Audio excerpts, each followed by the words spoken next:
My mother's sister stole all the money I received for finishing university, and nobody stood up for me. My name is Derek Chen, and I'm 26 years old. I just graduated with a degree in civil engineering, making me the first person in my immediate family to earn a university degree. It's something I'm incredibly proud of, and my parents felt the same way about this milestone. Even though we're not typically the type of family to throw big celebrations or elaborate parties, my parents really wanted to mark this special occasion properly. They decided to put together a small backyard celebration to honor my graduation. Nothing too fancy or over the top, just a simple gathering with a few folding tables set up around our yard. They ordered food from a local Mediterranean catering service that we'd used for special occasions before, and even rented a white canopy tent in case the weather decided to turn on us. The guest list was kept intimate, mostly close relatives, a few neighbors who we've gotten to know well over the years, and some family friends we've known forever. The whole atmosphere felt wonderfully casual, but I could tell that people were genuinely in a good mood and happy to be there celebrating with us. My mom spent most of the afternoon floating between guests with platters of food in hand, making sure everyone was well-fed and comfortable. Meanwhile, my dad took his position at the grill like it was a national holiday, clearly enjoying his role as the designated grill master for the day. Somewhere between the drinks being passed around and the key lime pie being served, my godfather quietly pulled me aside for a private moment. He's not typically the loud or attention-seeking type, actually quite private by nature. He barely posts anything on social media and mostly keeps to himself during family gatherings, preferring to observe rather than be the center of attention. But throughout my life, he's always been someone I could count on, completely solid and reliable. He handed me a crisp white envelope and told me to open it later when I had some privacy. He explained that it was something to help me get started with my new career, but asked me not to make a big deal out of it during the party. I thanked him sincerely, slipped the envelope into my back pocket, and continued helping out with cleanup and making sure all the guests had everything they needed.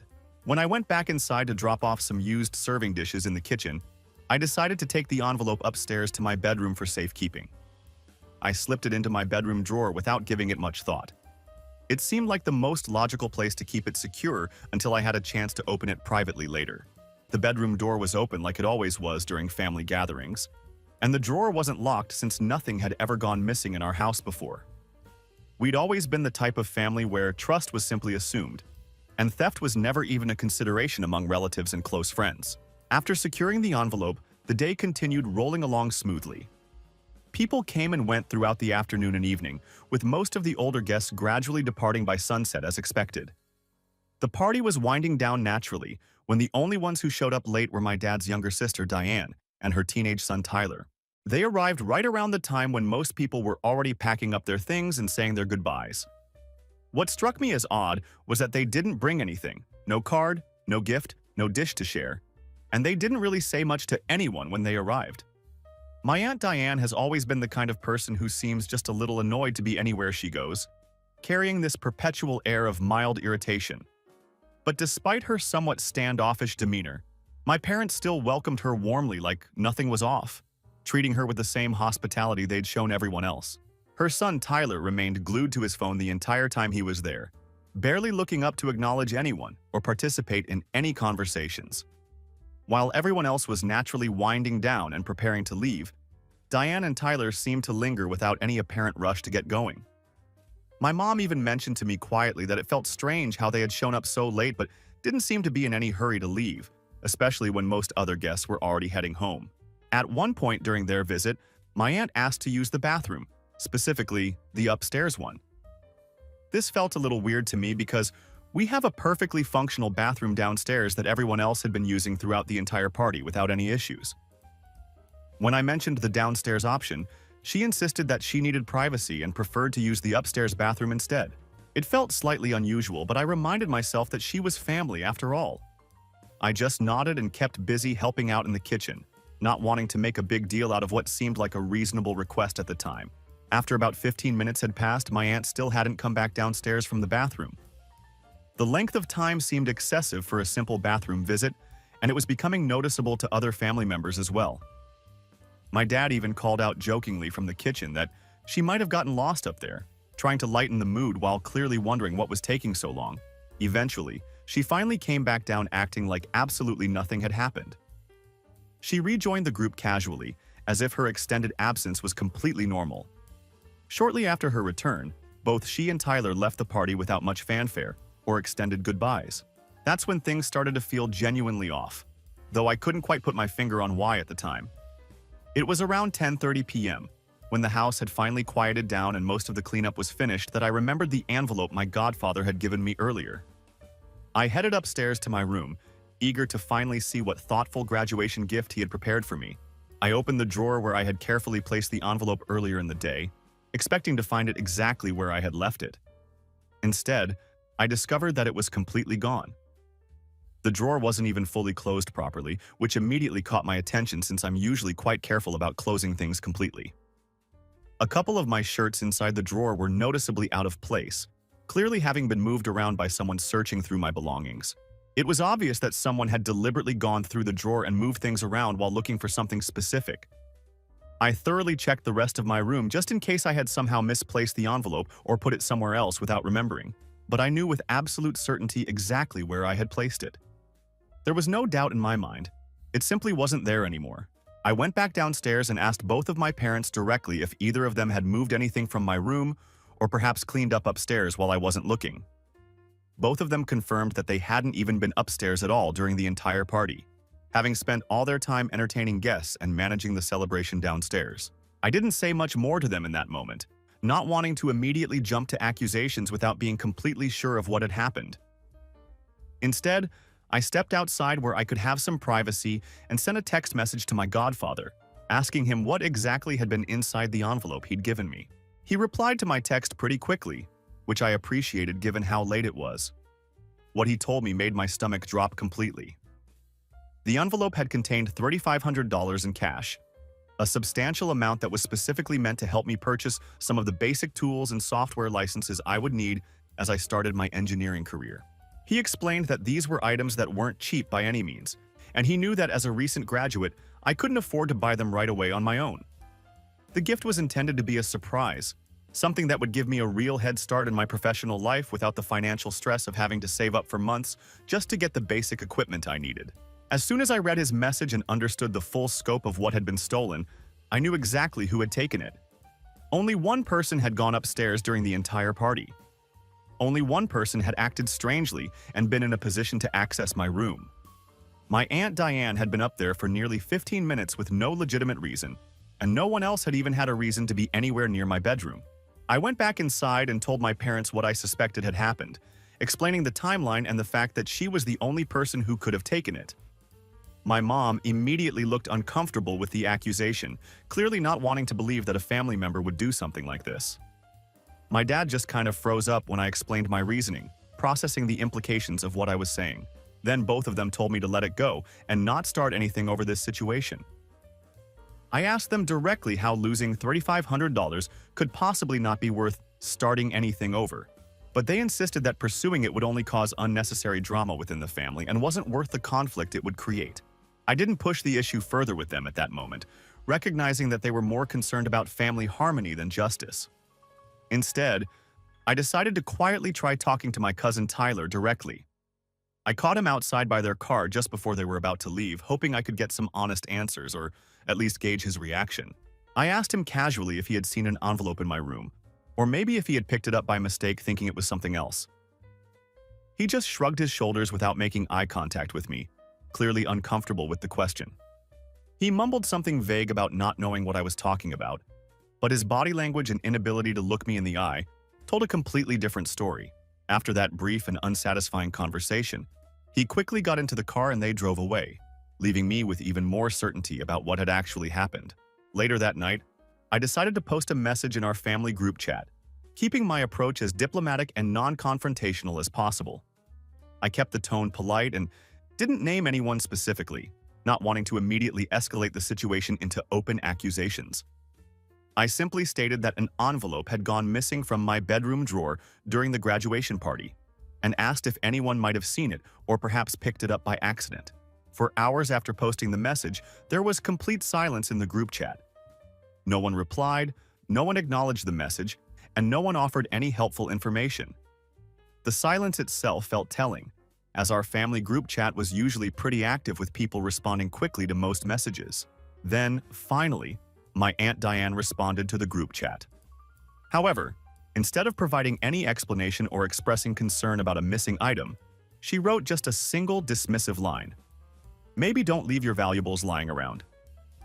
Immediately after sending that message, she left the group chat entirely, removing herself from the conversation before anyone could respond or ask follow-up questions. That was the moment when everything became completely real for me. Her response wasn't the reaction of someone who was innocent or concerned about a family member's missing property. It was defensive, dismissive, and felt like a clear admission of guilt wrapped in victim blaming.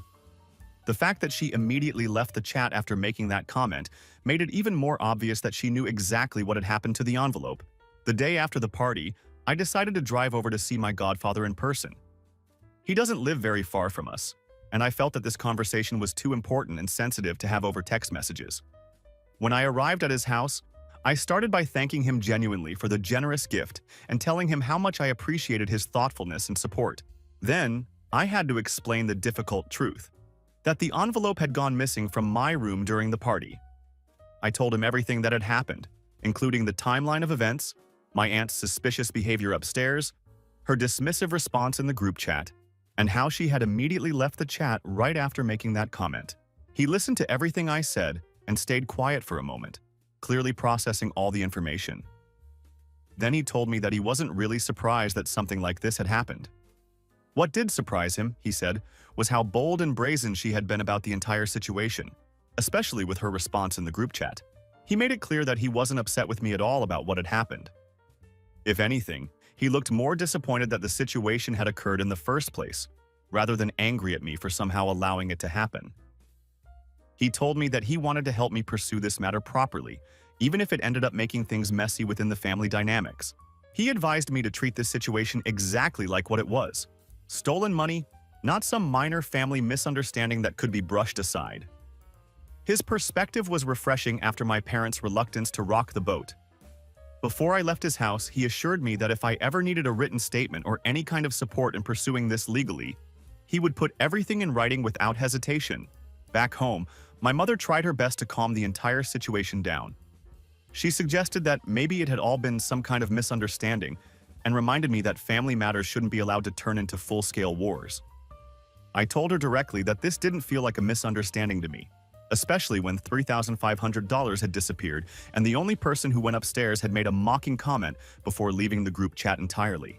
That same night, while I was scrolling through social media trying to distract myself from the situation, I saw something that made everything click into place even more clearly. My aunt had posted a photo on her Facebook profile showing a brand new iPad Pro still in its original box. The caption read something like, "Early study prep gift for my boy," referring to her son, Tyler. What made this particularly suspicious was that her son wasn't even close to graduating high school yet, so there was no logical reason for him to need such an expensive device for study prep at this point in his academic career. I decided to do a reverse image search on the photo just to make sure it wasn't some reposted image from somewhere else on the internet. The search confirmed that it wasn't a repost. This was an original photo taken in their living room. I could even recognize part of their couch in the corner of the image, and their distinctive wallpaper pattern that I remembered from previous visits to their house. This was definitely their photo of their new iPad. I didn't comment on the post or like it, not wanting to tip them off that I had noticed the suspicious timing. Instead, I screenshot the post and sent it to my cousin Tyler in a private message, asking him directly about the new iPad and when they had purchased it. He read my message. I could see the read notification appear almost immediately. But then something very telling happened. He deleted the post completely from his profile without providing any reply to my question. The post just vanished like it had never existed in the first place, which was obviously not the behavior of someone with nothing to hide. I gave it a few hours to see if he would eventually respond with some kind of explanation, but there was complete silence from his end. No reply, no acknowledgement, nothing at all. After waiting long enough to give him a fair chance to respond, I decided to message my aunt directly. I made a deliberate choice not to accuse her in harsh or aggressive language, not wanting to give her any excuse to claim I was being unreasonable or hostile. Instead, I told her calmly that I knew what had happened to the envelope, and I was giving her one last opportunity to make things right without dragging the entire extended family into this mess. Her response came almost instantly, which told me she had been expecting some kind of confrontation about this. She called me paranoid and claimed that I was imagining things that weren't really there. She told me I should go play detective somewhere else if I wanted to make up stories and accusations. Then, to add insult to injury, she added a laughing emoji at the end of her message, just like she had done in the group chat. What struck me most about her response was that there was no actual denial of what had happened, no explanation for her behavior, and no attempt to clear up any supposed misunderstanding. Instead, it was just mocking and dismissive, treating the whole situation like it was some kind of joke at my expense. After receiving that completely unsatisfactory response, I decided it was time to talk to my father about taking this to the next level.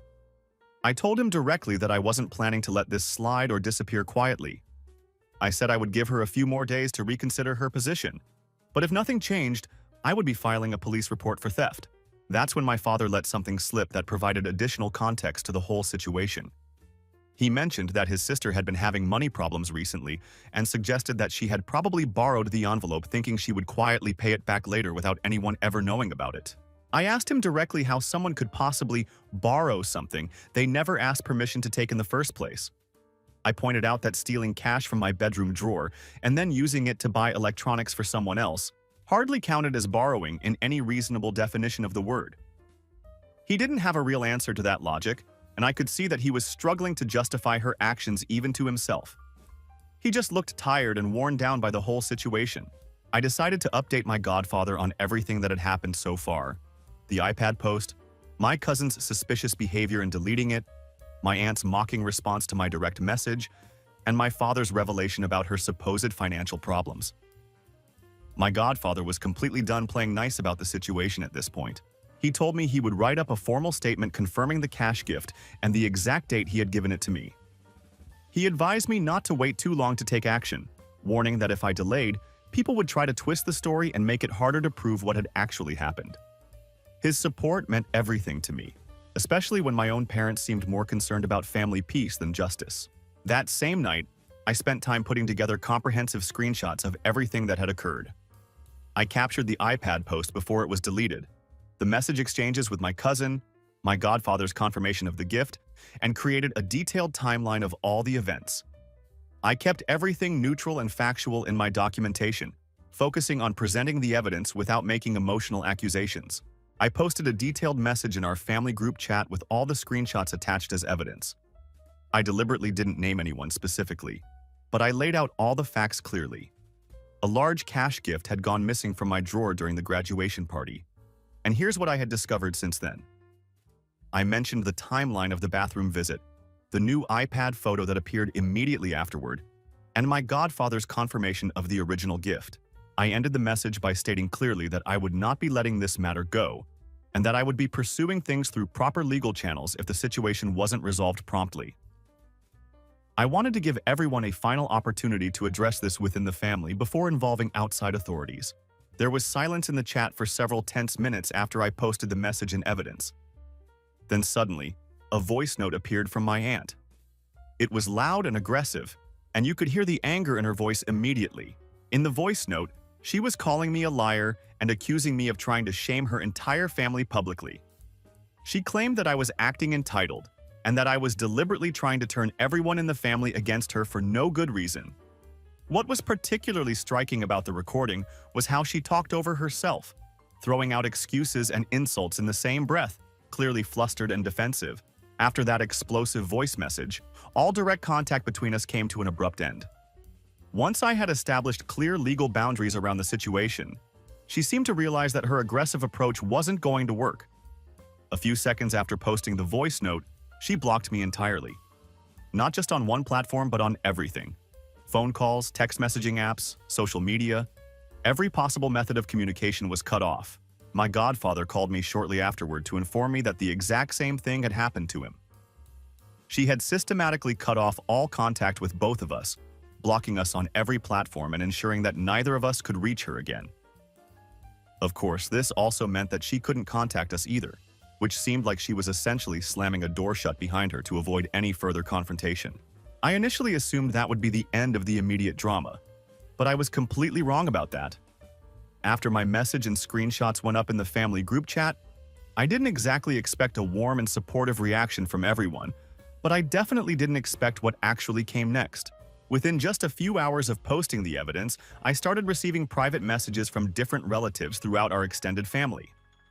However, these messages weren't offering support or asking what had happened to see if they could help. Instead, they all contained essentially the same repeated request worded in different ways. I needed to take the post down immediately for the sake of the family's peace and unity. Some relatives said that I was making the entire situation worse by airing it publicly where everyone could see it. One family member even went so far as to say that I was being cruel for exposing family business in a forum where it could embarrass people. What really struck me was that none of these concerned relatives asked if I was okay, whether the theft had actually happened, or if there was anything they could do to help resolve the situation fairly. They simply wanted silence and for the whole thing to disappear, regardless of whether justice was served or the money was returned. My godfather, on the other hand, wasn't interested in silence at all. He told me that he had already started drafting a formal report with everything properly organized. He had compiled all the dates, screenshots, and evidence we had gathered, along with his original message confirming the cash gift. He even included detailed notes of what I had told him immediately after discovering that the envelope had gone missing. He advised me to be ready to file the report officially and warned me not to get distracted by the family pressure I was receiving. He reminded me that the goal here was to get the stolen money back or let the legal system handle the situation appropriately, not to maintain some artificial family harmony at the expense of justice. That same day, my father pulled me aside for another conversation about the escalating situation.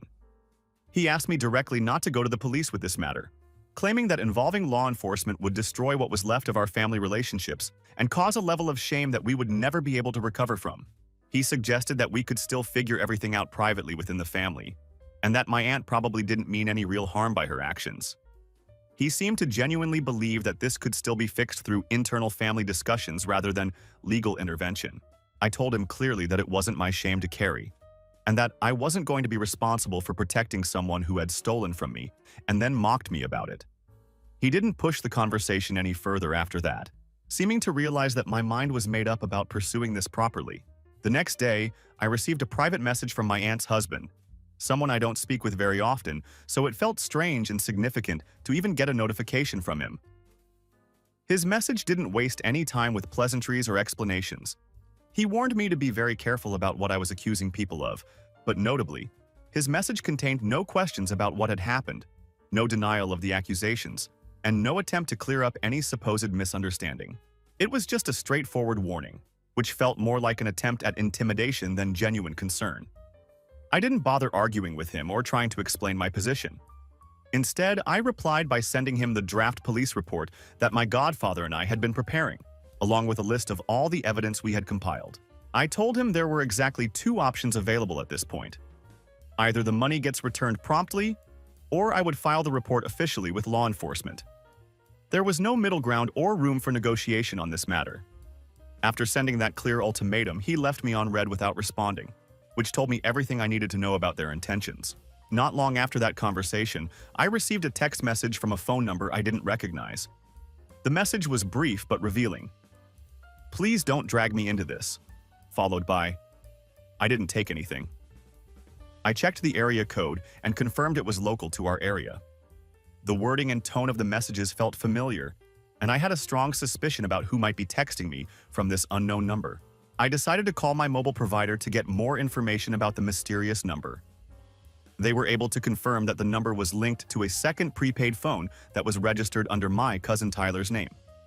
Apparently, he had gotten a separate phone, probably hoping that I wouldn't be able to figure out who was contacting me.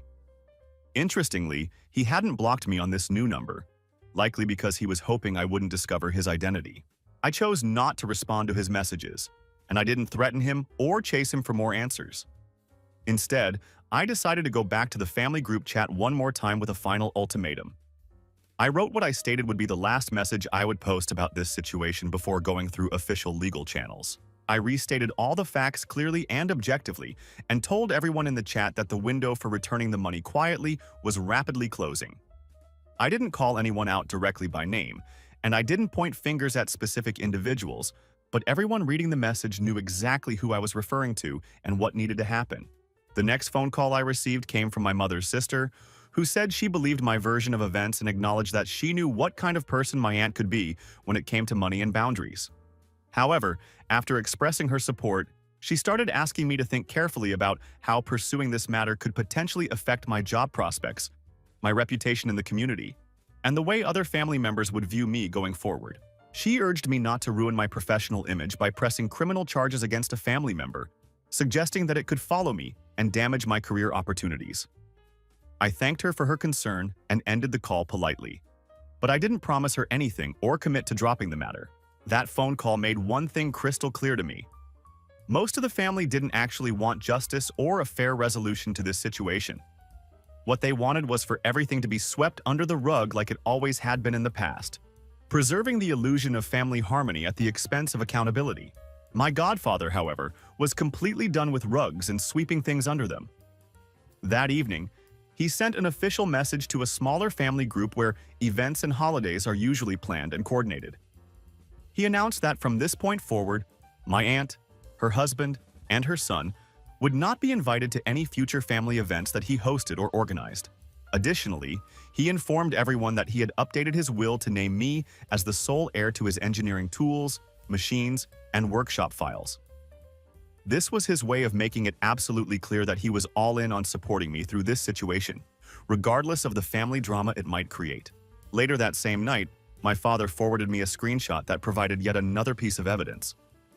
It was a private message that my aunt had sent directly to him, where she told him that she didn't mean for the situation to go this far, and begged him to somehow stop me from pursuing legal action. What was most telling about her message to my father was that she never actually denied what had happened. She didn't claim innocence or try to explain away the evidence. She simply asked him to intervene and make me drop the matter. My father didn't reply to her message. He just forwarded it to me without any comment, which told me everything I needed to know about what he now believed had really happened. The next morning, I decided to send one final direct message to my aunt. I told her clearly that she had exactly 7 days to return the stolen money, or I would be filing the formal police report. I wanted to give her one last opportunity to resolve this without involving law enforcement, even though I was fully prepared to follow through on my threat. I didn't receive any reply to that ultimatum. Instead, something even more revealing happened. She completely deleted her Facebook account, then her Instagram account, and then she left the extended family group chat where she used to regularly post updates about her son's grades and birthday plans. She didn't say a single word to anyone about why she was disappearing from social media or leaving the family communications. She just vanished entirely from all online family interactions like she had never been part of them in the first place. No one said it out loud or made any official statements about what her sudden disappearance meant, but from that moment forward, even the relatives who had previously wanted to protect her started to go noticeably quiet about the whole situation. Everyone could see exactly what had happened based on her behavior. The way she had vanished from all family communications immediately after being given an ultimatum to return the money. While no one was willing to admit it publicly, it became clear that no one was defending her actions anymore either. Her digital disappearance spoke louder than any confession could have, and the family members who had been pressuring me to drop the matter suddenly stopped sending those messages. 2 days after my aunt completely vanished from the group chats and wiped her social media presence, I went to the local police station. I asked to speak with an officer about filing a formal report for theft, knowing that I had given her more than enough time and opportunities to resolve this privately. When the officer asked me for details about what had happened, I explained the entire situation from the very beginning. I told him about my graduation party, the cash envelope from my godfather, the suspicious bathroom visit upstairs, the missing envelope, the iPad post that appeared immediately afterward, and all the mocking responses that had followed my attempts to resolve it within the family. I showed him all the screenshots I had carefully compiled, the godfather's message confirming the gift, the deleted post from my cousin, the final group chat messages, and the timeline of events.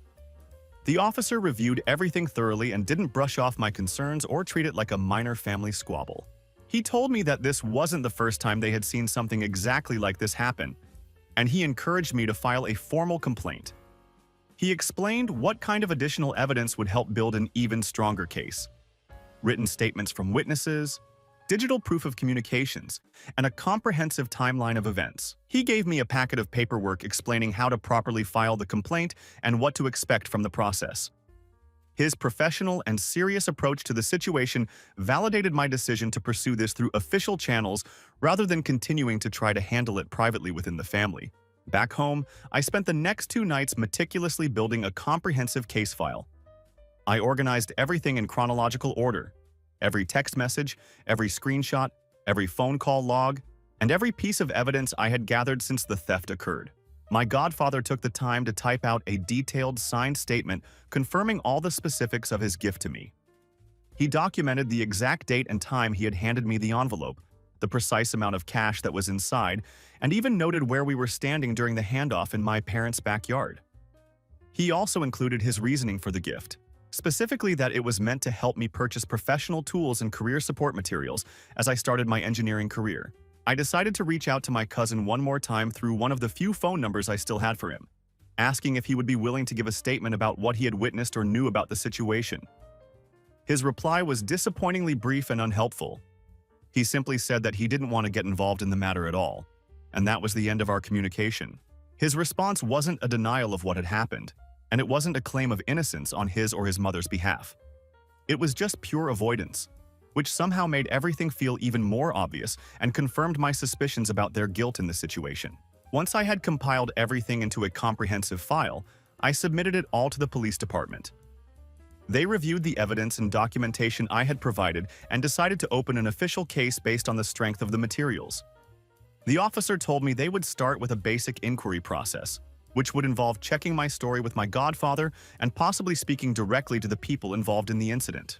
They also mentioned that a wellness check might be conducted if anyone tried to claim that the situation was being exaggerated or was causing enough stress to potentially cause harm to someone. Apparently, this type of precautionary measure wasn't uncommon in family theft cases like mine, where emotions and relationships could complicate the legal process. Within just a few days of filing the official report, word of the police investigation started to spread throughout our extended family network. Nobody approached me directly in the main family chat to discuss it, but I could definitely sense that the tone from some relatives had shifted significantly. I started receiving vague text messages from various family members with comments like, "Do you really want this hanging over all of us?"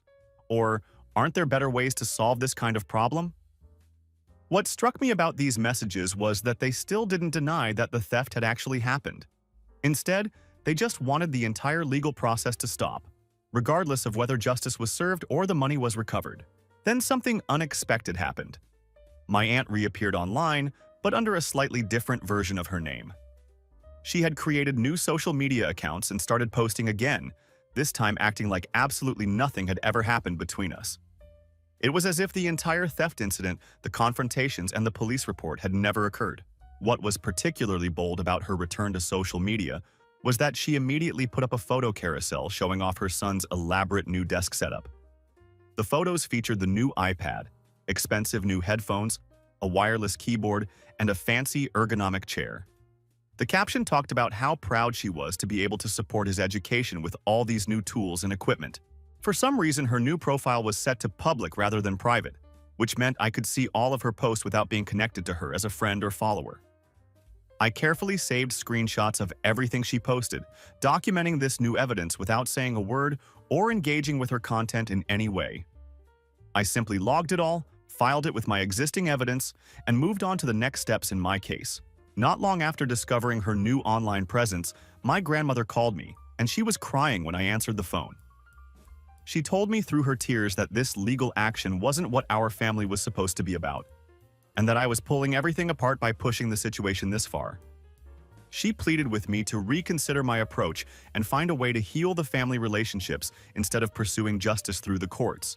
I listened respectfully to everything she had to say, but I didn't change my course of action based on her emotional appeal. What really stood out to me was that she didn't ask what had actually happened to the money, whether the theft had really occurred, or if there was anything she could do to help resolve the situation fairly. She just wanted me to stop pursuing the matter, regardless of the facts or the principle involved. That same night, a cousin on my mother's side of the family reached out to me with a very different perspective. She told me that she completely believed my version of events, and more importantly, She revealed that my aunt had been getting away with similar behavior for years. She described a pattern of small incidents and quiet problems, borrowed money that was never returned, guilt-tripping people into giving her gifts, and backhanded comments disguised as jokes. According to my cousin, no one in the family had ever called my aunt out on this pattern of behavior because she had mastered the art of playing the victim the moment anyone tried to confront her about her actions. This information helped me understand that my situation wasn't an isolated incident, but rather part of a much longer history of problematic behavior that the family had been enabling through their silence. The next morning, I received another message, this time from my aunt's husband. This wasn't the first time he had contacted me about the situation, but this message had a different tone than his previous warning. It started out sounding relatively calm and reasonable, but by the end it contained something that felt distinctly like a threat. He told me that I needed to seriously reconsider making false claims against his family before someone gets hurt in the process. The implication was clear and unsettling. This wasn't just a suggestion to drop the matter, but what seemed like a veiled threat of potential consequences if I continued pursuing the case. I didn't bother responding to his message or engaging in any back-and-forth argument about the situation. Instead, I immediately saved the threatening message, added it to my growing evidence file, and contacted a lawyer to discuss my legal options moving forward. The lawyer I found came highly recommended by someone my godfather knew in the professional community. I sent over the complete case file I had been building, including all the evidence, timeline, and documentation. We scheduled a meeting for the very next day to discuss my options and the strength of my case. During our meeting, the lawyer reviewed everything thoroughly and told me that I already had more than enough evidence for a strong civil case, even without involving criminal charges. He explained that the harassment and threatening behavior from my aunt's husband could actually push the case into much stronger legal territory, potentially allowing us to pursue additional damages beyond just the stolen money. He said that depending on how the next few days developed, we could file for both the stolen property recovery and emotional distress damages. The pattern of harassment, intimidation, and the public mockery I had endured could all be factored into a comprehensive civil lawsuit. That same day, my lawyer sent a formal cease and desist letter to both my aunt and her husband. The letter was clear and direct in its language. There were to be no more attempts at contact, no more threats, and no more efforts to intimidate or interfere with the legal process. The letter made it explicitly clear that we now had documented receipts of their behavior, and that there would be serious legal consequences if the harassment continued. That night, I parked my car in the usual spot on our driveway, not thinking anything unusual might happen. However, around 3:15 a.m., I was woken up by a loud sound coming from outside the house.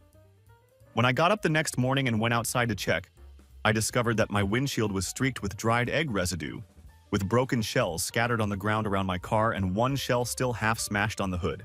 I checked our small security camera that faces the driveway to see if it had captured anything useful, but unfortunately, it only managed to catch a shadowy figure moving past the edge of our fence. The person's face was completely covered, and they were wearing a hoodie pulled up, making identification impossible from the footage. I immediately reported the vandalism incident to the police and added it to my existing case file. My lawyer also updated the civil case documentation to include this new incident of property damage and intimidation. The officer I had spoken with earlier followed up with me by phone and told me that they would take this escalation seriously, especially if there were any additional incidents of harassment or vandalism. What had started as a simple case about a stolen envelope had now evolved into something much bigger and more serious. However, everything was still connected to the original theft, and I could see that the situation was far from over. The morning after the eggs were thrown at my car, I decided to take proactive security measures. I installed a motion-activated security camera outside our house.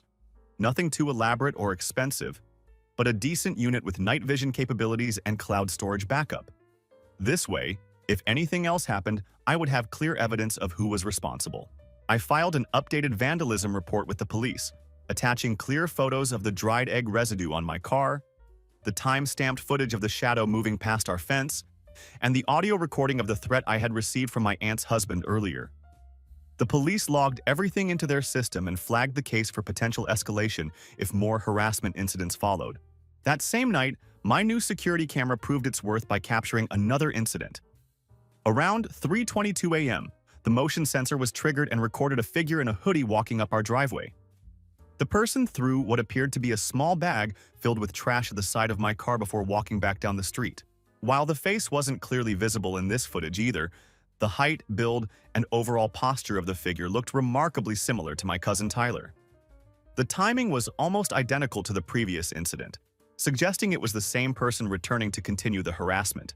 I immediately saved the footage and created backup copies in 3 different locations before forwarding it to both the police department and my lawyer. When my godfather heard about this second incident of vandalism, he was absolutely livid about the escalating intimidation tactics. He offered to help cover any legal fees if the case needed to move forward to a full lawsuit, emphasizing that if they thought they could scare me into silence through these childish tactics, they had picked the wrong family to mess with. His unwavering support meant everything to me during this stressful period. A few days later, my father told me that my aunt's husband had reached out to him requesting a private meeting. He claimed that he wanted to clear things up and avoid causing any more damage to the family relationships. This seemed like a significant development, so I agreed to the meeting, but only under one specific condition that was non-negotiable. I insisted that the meeting would have to take place somewhere completely neutral and public, and that I would be present for the entire conversation. We ultimately decided on a public cafe located near a main road, one that I knew had security cameras and plenty of open seating where our conversation couldn't be private or secretive. Before going to the meeting, I made sure to bring a small audio recorder with me. When we sat down, I asked for his explicit consent to record our conversation, which he gave with a simple nod. I wanted to ensure that there would be no disputes later about what was said or agreed upon during this discussion. He opened the conversation in a surprisingly casual manner, as if we were just catching up over coffee, rather than discussing thousands of dollars involved in an active police investigation. After a few minutes of awkward small talk, he admitted almost offhandedly that the envelope had indeed been taken, but he framed it as an act of desperation rather than deliberate theft. However, instead of offering a genuine apology or taking responsibility for the situation, he actually tried to shift the blame onto my godfather and me. He suggested that my godfather had more than enough money anyway, and that helping his nephew financially shouldn't be such a big deal for someone in his position. He was essentially trying to justify the theft by claiming that the victim could afford the loss. Then he slid a white envelope across the table toward me. Inside was $800 in cash, not the full $3,500 that had been stolen, but a partial amount. There was no note with the money, no written apology, and no explanation for why it was only about half of what had been taken. He called this partial payment a gesture of goodwill, treating it like we were simply splitting a restaurant bill rather than addressing a serious theft. The casual way he presented this incomplete restitution was almost insulting, as if he expected me to be grateful for getting back roughly half of my stolen graduation gift.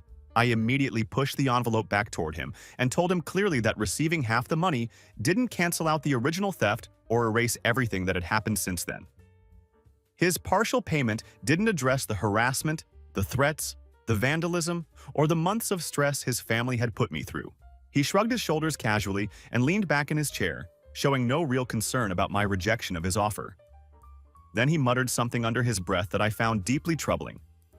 He said that I would regret dragging my own family through the mud like this. It was another veiled threat, suggesting that there would be consequences for my decision to pursue justice rather than accept their inadequate settlement. I ended the meeting immediately at that point, not wanting to give him any more opportunities to make threats or try to manipulate the situation. That night, I received yet another message, this time from a distant uncle I barely ever talked to. Since we rarely communicated, it felt significant and strange to get a notification from him about this situation. He told me that he had been quietly following what was happening with my case, and he felt like I needed to know some important background information about my aunt's past behavior. According to him, years ago my aunt had taken small amounts of money from various family members, cousins, aunts, and even his own elderly mother. The amounts were never huge, maybe $75 here, $120 there, but she always called it borrowing, even though she never asked permission beforehand and rarely paid anyone back. Somehow, she had managed to avoid any serious fallout from these incidents because most people in the family never brought up the thefts again after they happened. He explained that over time, everyone had simply gotten used to ignoring her behavior and writing off the missing money rather than confronting her about it. This pattern of enablement had been going on for years. which helped explain why she felt so confident that she could get away with stealing my graduation money. He assured me that this time would be different. He wasn't going to let her escape consequences like she had in the past. His support was encouraging, especially since it came from someone who had witnessed her behavior pattern firsthand over many years.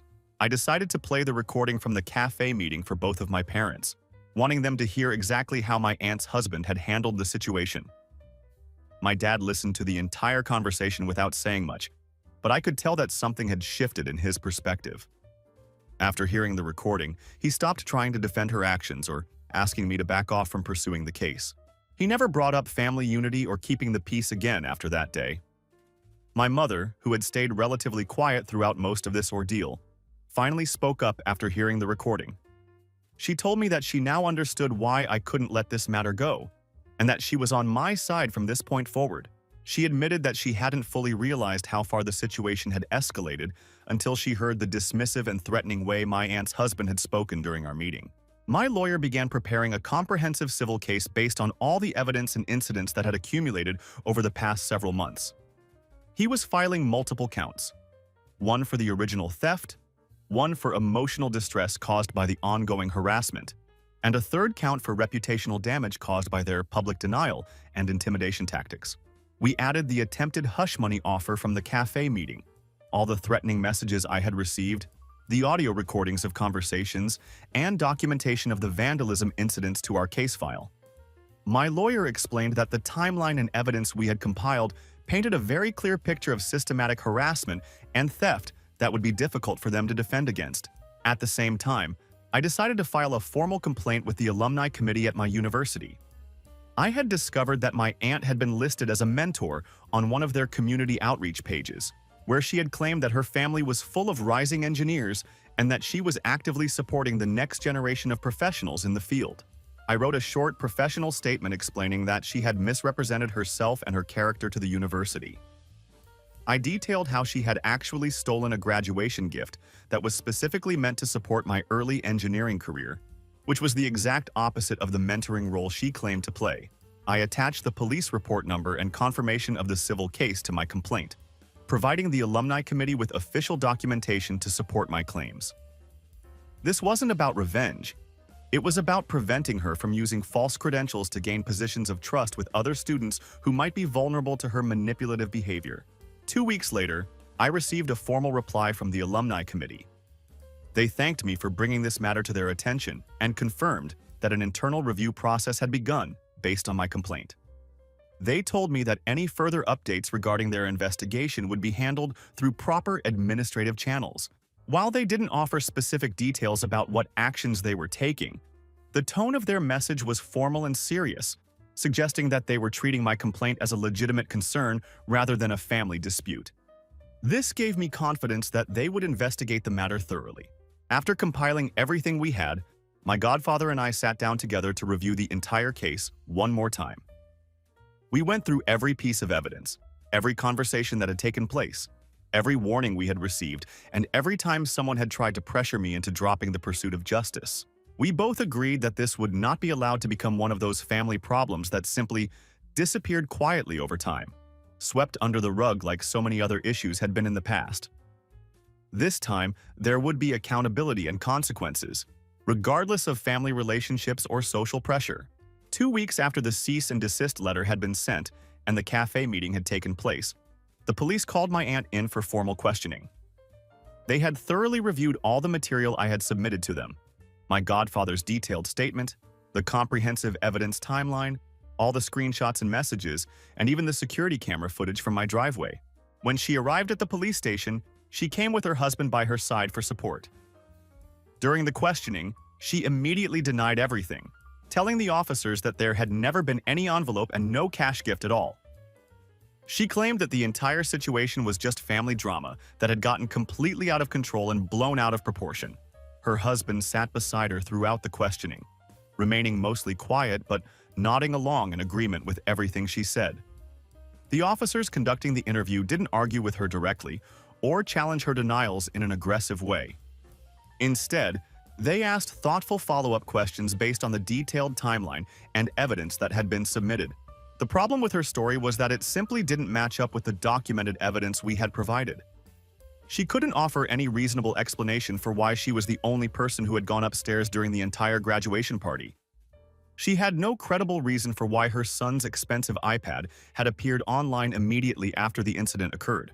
Most importantly, she couldn't explain why she had blocked both me and my godfather after our confrontation, or provide any justification for the message she had sent to my father, begging him to stop me from pursuing the matter further.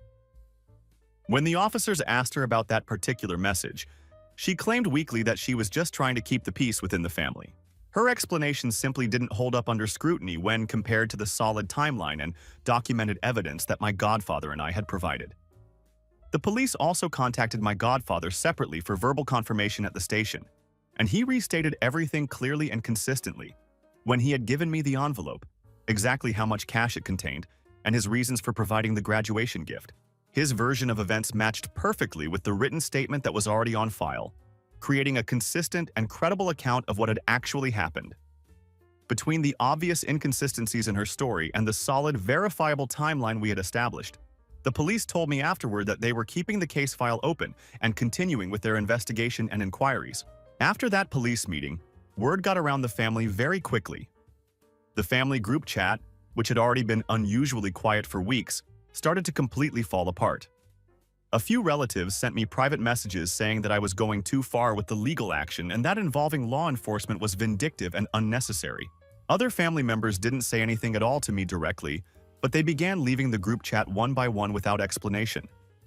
No one was publicly defending my aunt anymore, but it was clear that some people didn't want to be associated with the situation or forced to take sides as things escalated. Then something completely unexpected happened that changed the entire dynamic of the case.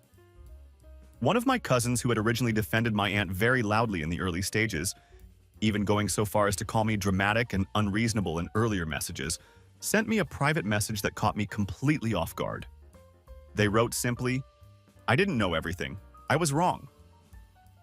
That admission alone was surprising enough, but what followed was even more significant and damaging to my aunt's position.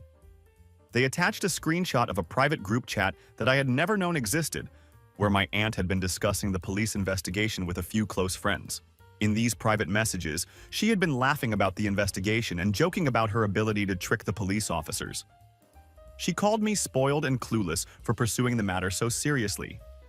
Even worse, she had mocked my godfather specifically, saying cruel things about his age and suggesting that he wouldn't live long enough to follow through on anything serious. The screenshot showed a pattern of mockery and malicious intent that went far beyond simply denying the theft. She was actively ridiculing the legal process and showing complete contempt for both me and my godfather, which demonstrated that her denials to the police had been deliberate lies rather than genuine confusion. I immediately forwarded the screenshot to my lawyer, who added it to our civil case file under the categories of malicious intent and defamation. With this new material showing her true attitude toward the situation, he filed to expand our legal claim to include additional damages for emotional distress, reputational harm, and now documented mockery during an active legal investigation. My lawyer explained that this evidence would significantly strengthen our position for seeking damages beyond just the stolen money, since it proved that her behavior was deliberately malicious rather than merely mistaken or desperate. My godfather also made a significant change that same week in response to the escalating situation and the evidence of my aunt's mockery. He scheduled a meeting with his personal attorney to make some important legal adjustments that would formalize his support for me throughout this ordeal. He officially designated me as his power of attorney and executive of his estate, which meant that I would be the person responsible for managing his workshop, tools, and legal affairs if anything ever happened to him. This was a major responsibility and honor. But more importantly, it was his way of making a powerful statement about where his loyalties lay. He told me directly that this legal action wasn't just about recovering the stolen money anymore. It had become a matter of fundamental principle about right and wrong, accountability, and standing up to people who thought they could manipulate and intimidate others without consequences. A few days later, my aunt decided to make a legal move of her own, though it backfired spectacularly. She attempted to file a harassment complaint against me, claiming that I was targeting her and her family unfairly and causing them undue stress through my pursuit of the theft case. However, her complaint was dismissed almost immediately by the authorities. The officers who reviewed her filing already had our comprehensive case on record, including documentation of her husband's threats against me, the evidence trail we had built, and her own contradictory statements during the police questioning.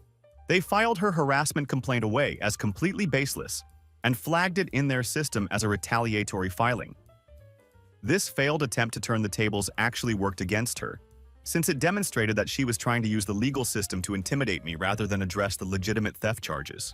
Then, just 3 days after her failed harassment complaint, another incident occurred that proved to be the breaking point for any remaining family support she might have had. Once again, there was a late-night disturbance outside our house, and once again, someone made a mess on our driveway. But this time, my security camera captured everything with perfect clarity. The person vandalizing my property wasn't wearing a hoodie or attempting to hide their identity anymore. It was clearly my cousin Tyler, her son, walking up to my car in broad view of the camera lens. He appeared to be emotionally unraveling under the pressure of the ongoing legal situation because he didn't even bother trying to conceal his face or identity. He walked up our driveway, threw eggs at my car with obvious anger and frustration, and then walked back down the street like the whole thing didn't matter to him. The timing was exactly the same as the previous incidents, confirming that he had been responsible for all the vandalism from the beginning. I immediately clipped the clear footage, saved multiple copies in secure locations, and submitted everything to the police as evidence of ongoing harassment and vandalism.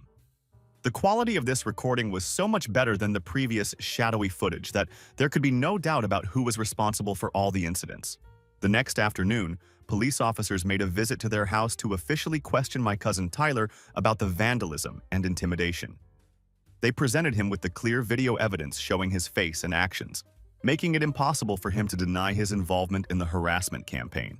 While they didn't charge him immediately on the spot, the incident was officially added to our active case file.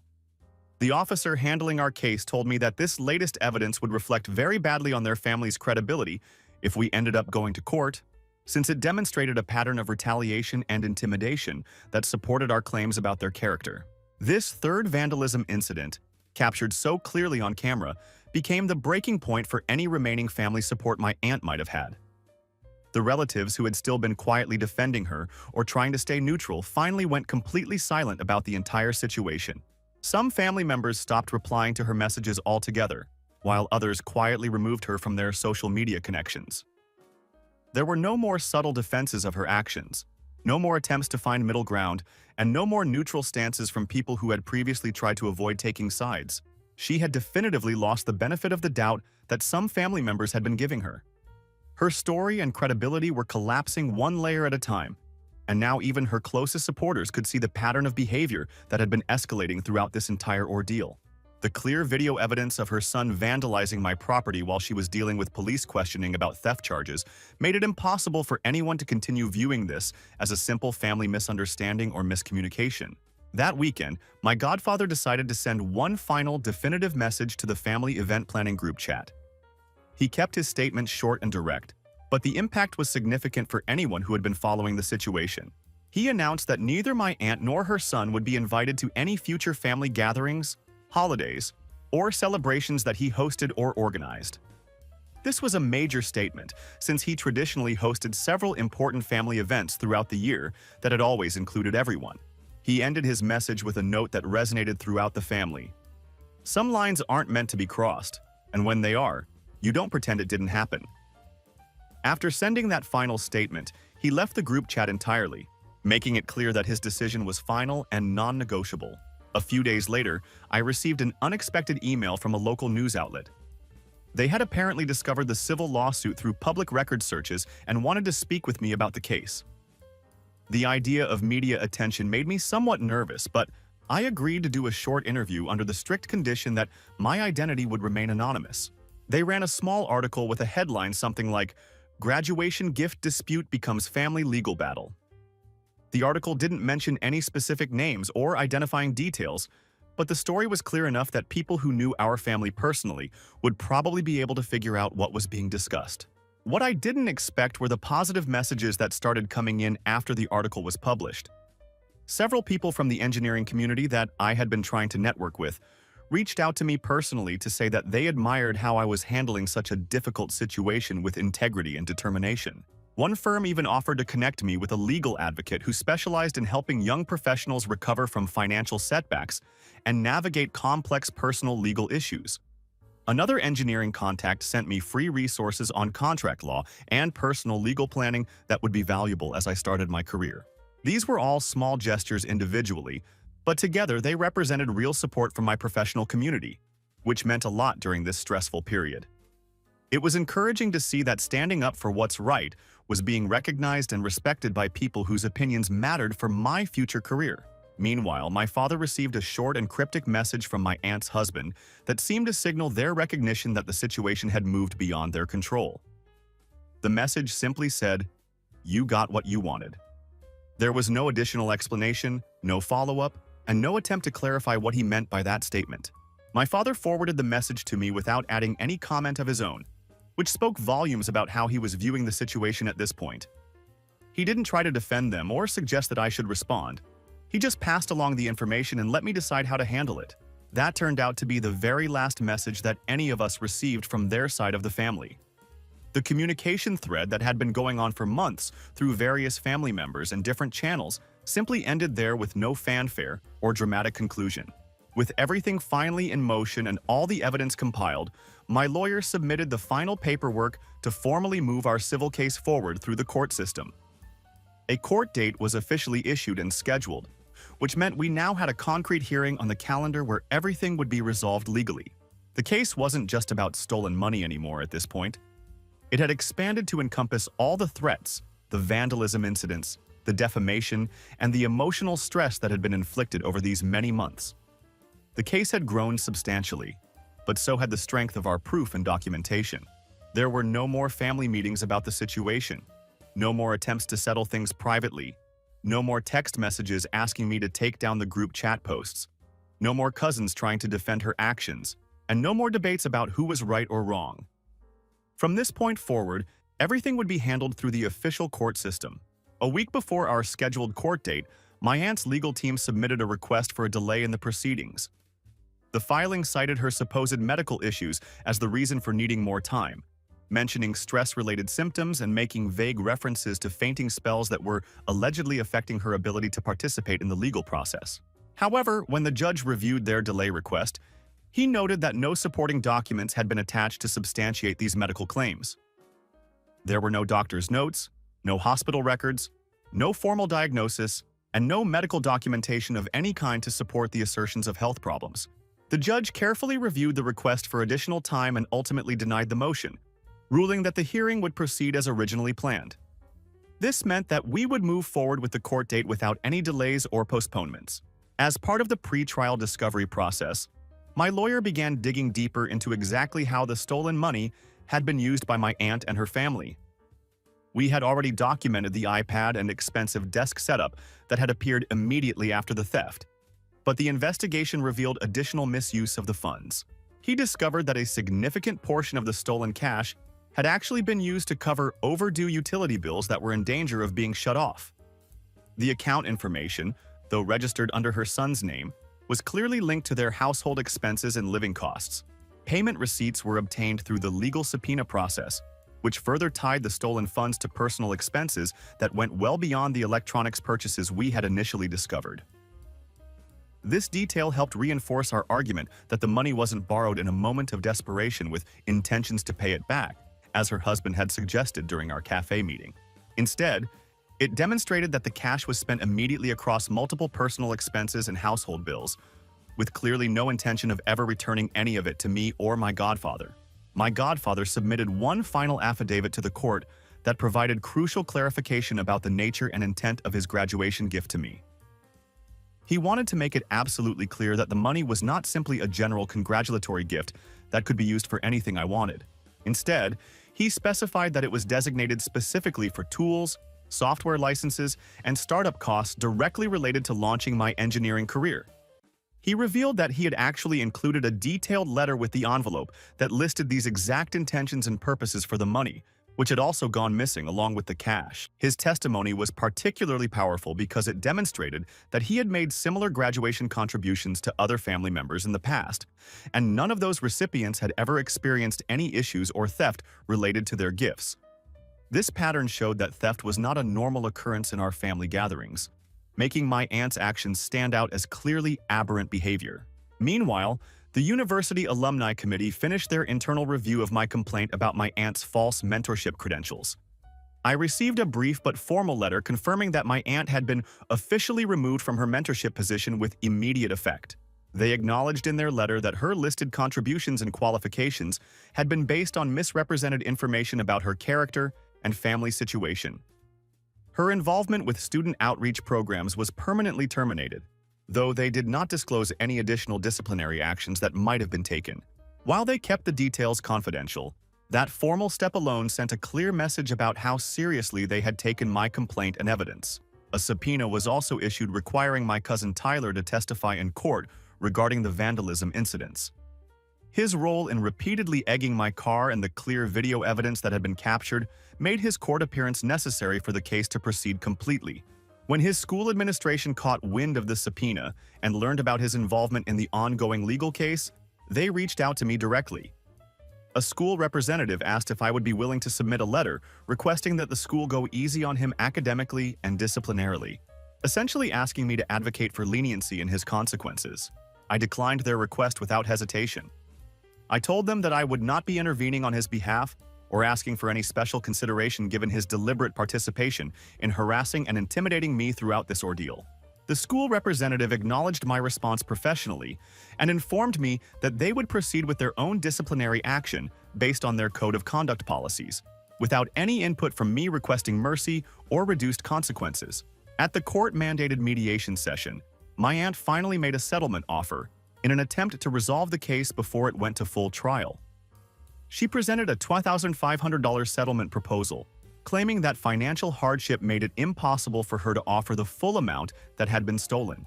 She tried to present herself as struggling economically and suggested that this partial payment represented all she could realistically manage given her current circumstances. My lawyer immediately rejected her settlement offer, and we had good reason to be skeptical of her claims about financial difficulties. We had recently uncovered booking data from a travel agency that completely contradicted her assertions of financial hardship. The records confirmed that she had paid for an expensive personal vacation just a few weeks after the original theft incident occurred. The vacation package included flights, hotel accommodations, and a full spa treatment package. Hardly the spending pattern of someone experiencing genuine financial distress. This travel booking information was submitted as evidence to demonstrate that her claims about being unable to afford full restitution simply didn't hold up to scrutiny. The timing was particularly damaging to her credibility, since she had apparently had enough disposable income for luxury travel while simultaneously claiming she couldn't afford to return the money she had stolen. The judge reviewed both her inadequate settlement offer and the new financial records we had uncovered. The evidence of the vacation payment, combined with the documented history of threats, defamation, and deliberate refusal to cooperate throughout the process, led to her settlement offer being dismissed entirely. The court decided to move forward with a full damages hearing rather than accepting any partial settlement that didn't address the complete scope of harm that had been caused. During the final days leading up to the hearing, we received one more crucial piece of evidence that had been submitted anonymously. A former friend of my aunt sent my lawyer a series of screenshots from yet another private group chat that we hadn't known existed. These new messages showed my aunt continuing to mock me and the entire legal process, calling the court case a joke and bragging that she was going to turn the hearing into a scene he won't recover from. She was clearly planning to be disruptive or dramatic during the official proceedings. The messages also included lines where she openly described the vandalism incidents as harmless payback and actually encouraged other people to keep the pressure on him, essentially coordinating a harassment campaign against me. My lawyer added these chat logs as supplemental evidence under the emotional distress portion of our case. This pattern of ongoing harassment, intimidation, public mockery, and coordination of retaliation made our case for damages even stronger than it had been before. At the actual hearing, my aunt's lawyer showed clear and obvious signs of frustration with his client and the case they were trying to defend. He had apparently filed a motion to withdraw from representing her entirely, citing client misconduct and non-payment of his legal fees as the primary reasons for wanting to end their professional relationship. The judge carefully reviewed his withdrawal motion and ultimately allowed the lawyer to step away from the case, leaving my aunt without professional legal representation. After the hearing concluded and her lawyer was permitted to withdraw, she was left to represent herself in the legal proceedings. A significant disadvantage given the complexity of the case and the substantial evidence we had compiled against her. During the final arguments phase of the hearing, it became clear that she was completely unprepared to defend herself effectively against the detailed case we had built. The ruling came down that same afternoon, which was faster than I had expected given the amount of evidence and testimony that had been presented. The judge awarded the full $3,500 in restitution for the original stolen graduation gift, acknowledging that this amount had been clearly documented and proven throughout the proceedings. Additionally, he awarded an additional $6,200 for emotional distress, bringing the total judgment to $9,700. The judge specifically cited the consistent pattern of harassment that had occurred, the property damage from the vandalism incidents, the public ridicule and mockery we had documented, and her complete refusal to resolve the matter respectfully through any of the opportunities she had been given. My aunt did not respond verbally during the judge's ruling announcement. She sat completely silently in the courtroom with her arms crossed, showing no visible reaction to the financial judgment against her. When the ruling was finished, she simply stood up and left the courtroom without saying a single word to anyone. Her son Tyler followed behind her with his head down, clearly embarrassed by the entire situation and the public nature of the consequences his family was now facing. From that point forward, the matter was no longer considered a family issue that could be negotiated or discussed privately. It had become a legal judgment with official enforcement mechanisms, which meant there would be no more delays, no new attempts at settlement, no appeals submitted, and no way to avoid the financial consequences. The enforcement of the judgment began the very next day after the court ruling. Garnishment proceedings were immediately filed against my aunt's part-time employer, which meant that her wages would be automatically deducted until the full $9,700 judgment amount was completely paid off. Her bank accounts were also reviewed as part of the legal recovery process, ensuring that any available funds would be directed towards satisfying the court-ordered restitution and damages. After the court's ruling, enforcement mechanisms kicked in very quickly and efficiently. Garnishment orders were sent directly to my aunt's part-time employer, which meant that her wages began being automatically deducted from each paycheck until the complete $9,700 judgment was satisfied. This process was handled entirely through the legal system without requiring any additional effort on my part. Within just a few weeks of the judgment being issued, her credit score took a major hit due to the court ruling appearing on her financial records. The legal judgment would remain on her credit report for years, affecting her ability to get loans, credit cards, or favorable interest rates on major purchases. Her usual online presence dropped off significantly after the court ruling, but then someone forwarded me a link to something that showed she was still trying to manipulate the narrative around what had happened. She had launched a crowdfunding campaign with a title like "Surviving Family Betrayal" or something similarly dramatic. The description of her fundraising attempt painted her as the victim of a vindictive smear campaign, but it never gained any real traction with potential donors. A few strangers left sympathetic comments on the campaign page, but there were no actual donations of any meaningful amount. The fundraising effort was essentially a failure that only served to further document her unwillingness to take responsibility for her actions. Meanwhile, my cousin Tyler quietly transferred to a different school without any official announcement being made. Word got around through his former classmates, but there was no formal statement from the family about the reasons for the transfer. His name was removed from student leadership activities he had been involved in, and his social media accounts went completely dark around the same time. The rest of our extended family adopted a strategy of simply avoiding any public discussion of the situation. There were no more birthday posts featuring her side of the family, no photos from get-togethers that included them, and no shared memories involving her or her son. It was as if they had gone silent by mutual family agreement, with everyone understanding that the topic was off-limits. I used the recovered money exactly the way it had originally been intended to be used.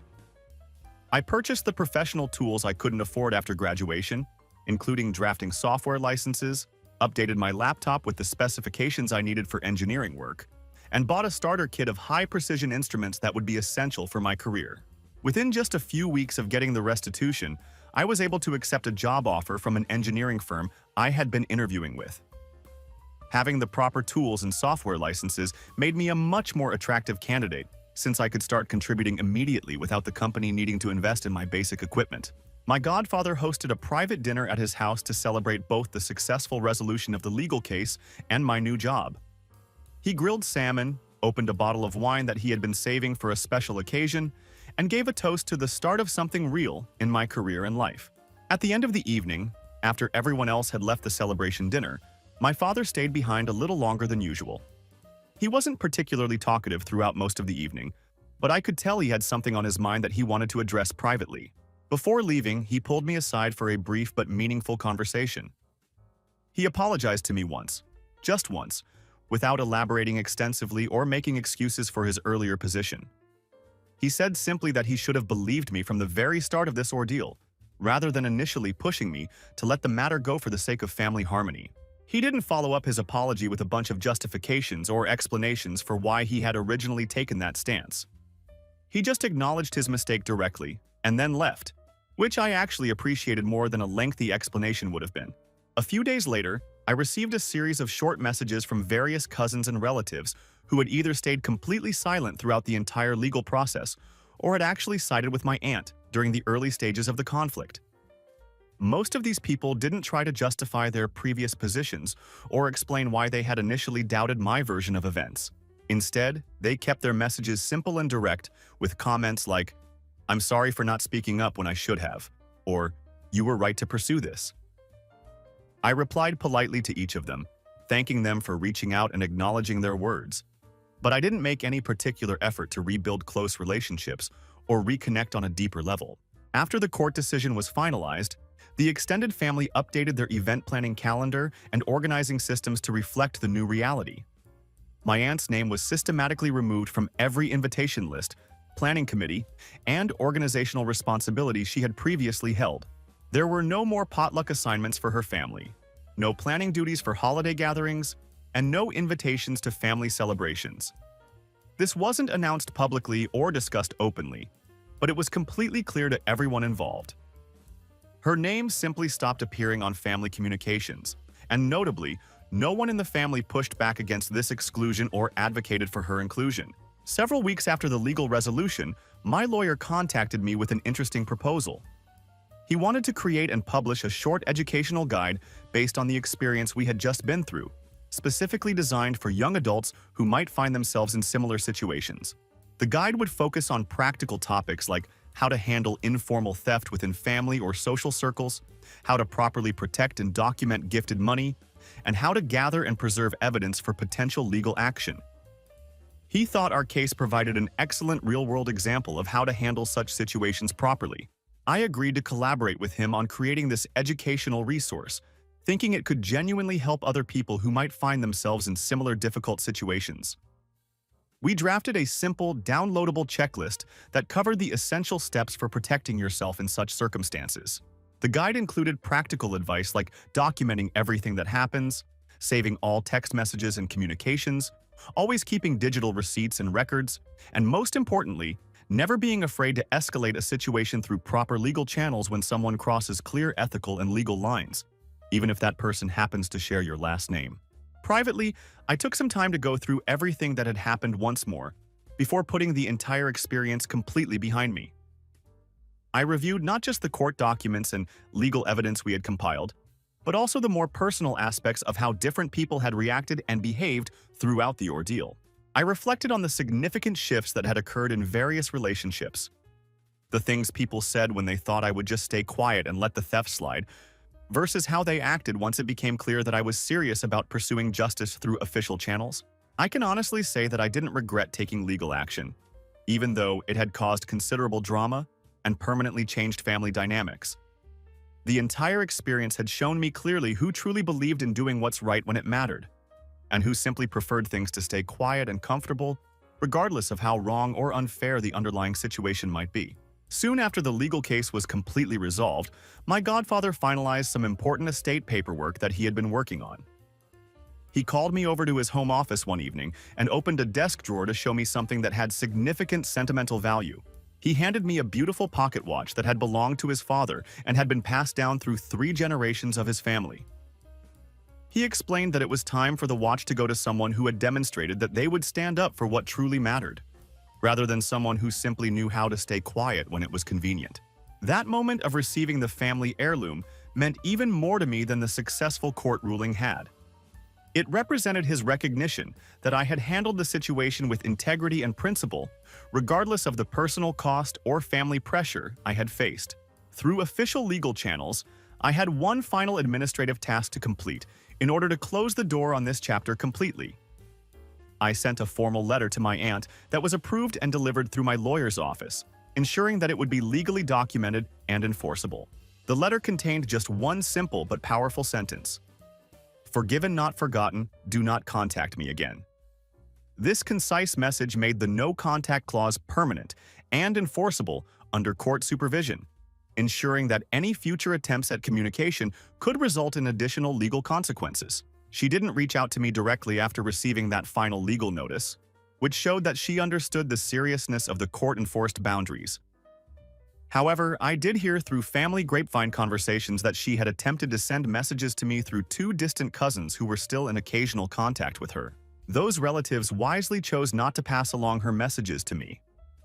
They understood better than to become involved in breaking a legal barrier that had been established through official court proceedings. No one in the family wanted to risk being held responsible for violating the court-supervised no-contact order. Several months later, I was invited to participate as a speaker at a career development panel at a local college. The event's topic was broader than just professional development.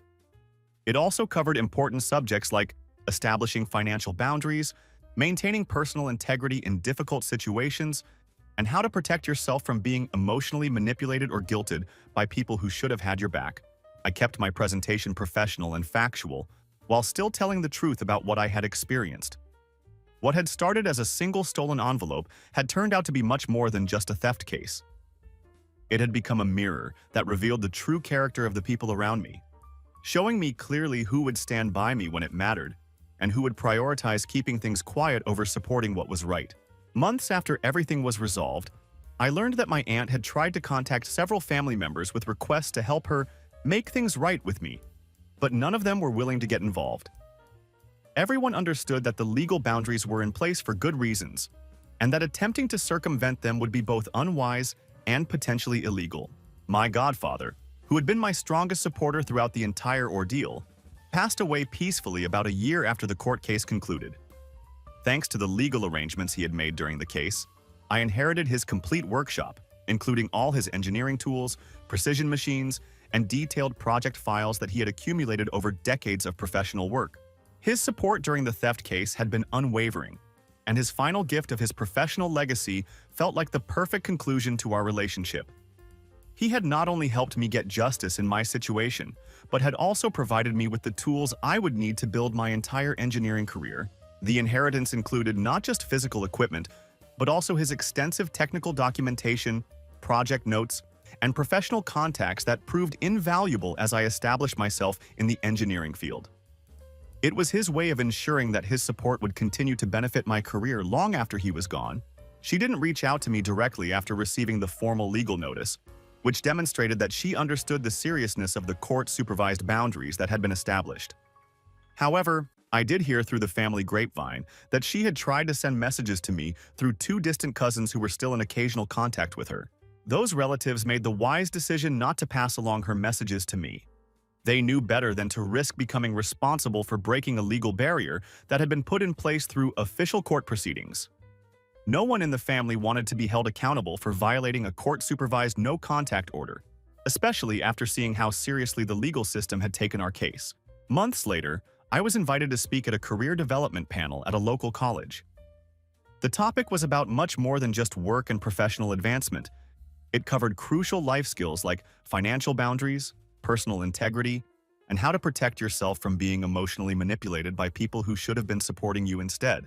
I kept my presentation professional and objective while still being truthful about the experience I had been through. I explained that what had started as one stolen envelope had ultimately become much more than just a theft case. It had turned into a mirror that revealed the true character of everyone around me. The experience had shown me clearly who would stand by me when it really mattered, and who would prefer to stay silent and maintain artificial peace, even when they knew something was fundamentally wrong. This lesson about people's true priorities had been just as valuable as recovering the stolen money itself. I kept the presentation focused on practical advice and real-world lessons rather than dwelling on personal grievances. But the audience seemed to appreciate the honest perspective about standing up for yourself, even when it's difficult or uncomfortable. Several months after the legal case was completely resolved, I learned through family members that my aunt had attempted to contact various relatives with requests for help in making things right with me. However, none of them were willing to get involved in any mediation or reconciliation efforts. Everyone in the family understood that the legal boundaries were in place for legitimate reasons, and that attempting to circumvent or work around them would be both unwise and potentially illegal. The court-supervised no-contact order was taken seriously by everyone who might have otherwise been tempted to play peacemaker. The finality of the legal resolution meant that there would be no second chances, no family interventions, and no attempts to gradually rebuild bridges that had been permanently burned. The consequences were clear, documented, and enforceable, which eliminated any ambiguity about the situation.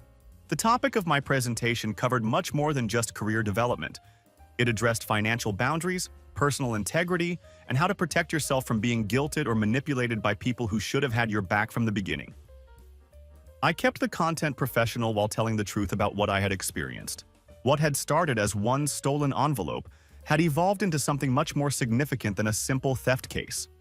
It had become a mirror that reflected the true character of everyone around me, showing me clearly who would stand by me when it truly mattered, and who would stay silent when maintaining artificial peace seemed more comfortable than supporting what was right.